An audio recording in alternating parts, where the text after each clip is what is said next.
We're all time poor. Let me quickly show you how to make a chicken wrap. I've found a new wrap. It's a sourdough wrap, slightly less sugar, super tasty. It got the thumbs up from my little one. And I'm also going to show you how to cook chicken fillets.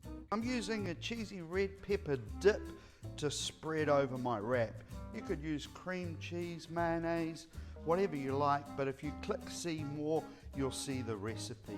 I've spread it all the way to the edge pretty much, and then I've got some carrot, and I've just literally got a potato peeler and peeled some strips of carrot. And I'm just laying them on and they'll stick to the spread. That spread, by the way, you can use as a dip for celery sticks or carrot sticks.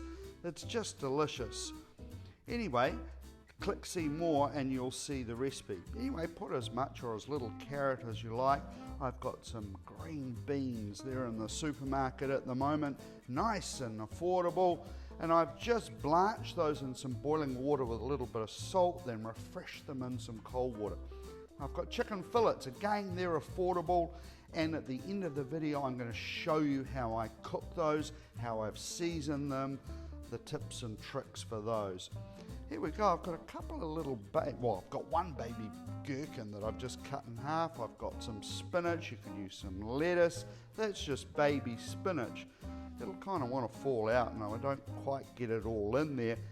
Anyway, same old deal when we wrap these up. I've showed you guys before, and just use my fingers to tuck it in and roll it as tight as possible. I guess some of you will be saying, well, he doesn't use all of the wrap here because I trim the edges off, but they're my lunch. So don't deprive me of that, and that way my little girl gets a pretty good looking wrap there, I think, with those two pieces, and it'll be plenty with everything else that I'm giving her. You can make a bigger one for your kids if you like. I'm using the Hexton beeswax wrappers. I love them. I get no money for pushing these or telling you. I just think they're really good, and that's why I'm showing you. And you just wash them in cold water. They're great for stopping avocado go brown or just covering any dish. Like my new Lunchbox. My daughter was pretty happy about that. So I'm just popping the wrap in there, all wrapped up. And I've got some cherry tomatoes. She's a real fan of those. Tomatoes are good for us. In the Mediterranean, where they live longer, they eat a lot more tomatoes than we do in New Zealand. We need to include more in our diet. Half a tamarillo, half a kiwi fruit, a little bit of carrot there, and I put some blueberries in the other container. Love this new Lunchbox. Now these, I'll have another video for that you can watch to make. My grandma used to make those when I was a kid and I love them. I don't know, I'd love to hear, are you a Vegemite house or a Marmite house?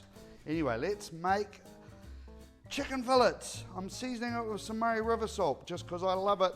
Whatever salt you like goes on, and then a seasoning. Go for whatever seasoning you like. I've got a range in the supermarket. You don't have to buy mine.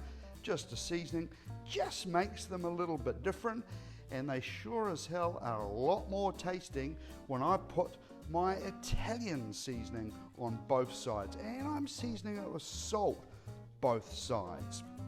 If you were doing these for adults, you could get some cracked pepper on there as well, and I'm relatively generous. I'm just tossing them around to make sure that the seasoning's sticking. Some extra virgin olive oil into the pan. This is loop lime I'm using. It's amazing for us, for our bodies with the antioxidants.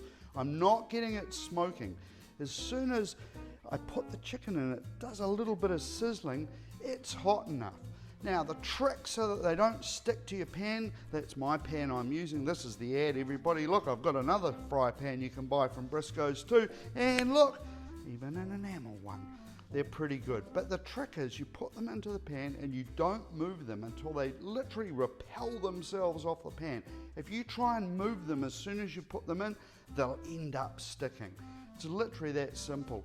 I'm giving them about 3 minutes on each side on a medium heat. I started off a little bit higher and I bring the heat down. I take them out before they're cooked because they keep cooking when they come out of the pan.